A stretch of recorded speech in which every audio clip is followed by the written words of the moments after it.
आजकालच्या दुनियेत ना कधी काय होईल खरंच काही सांगता येत नाही आहे. असंच न्यूजमध्ये बघितले की टोमॅटो सॉसमध्ये टोमॅटोच नसतात. हा किती विचित्रपणा. म्हटलं अरे आपण मुलांना इतके दिवस काय देतोय असाच विचार आला. मग म्हटलं की चला अरे आपण घरच्या घरी मुलांना आपल्यासाठी एवढे सॉस केचप वगैरे खातात, म्हटलं आपण घरी का बनवू शकत नाही. त्यासाठी मी टोमॅटो ते घेतलं, बारीक चिरून घेतले.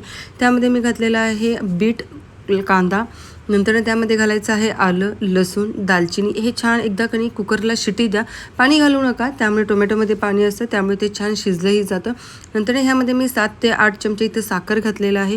तुम्ही तुमच्या आवडीनुसार वगैरेही घालू शकता. आणि नंतर ते छान शिजून घेतल्यावर मिक्सरला मी इथं बारीक करून घेतलेलं आहे, त्याची पेस्ट तयार करून घेतलेली आहे.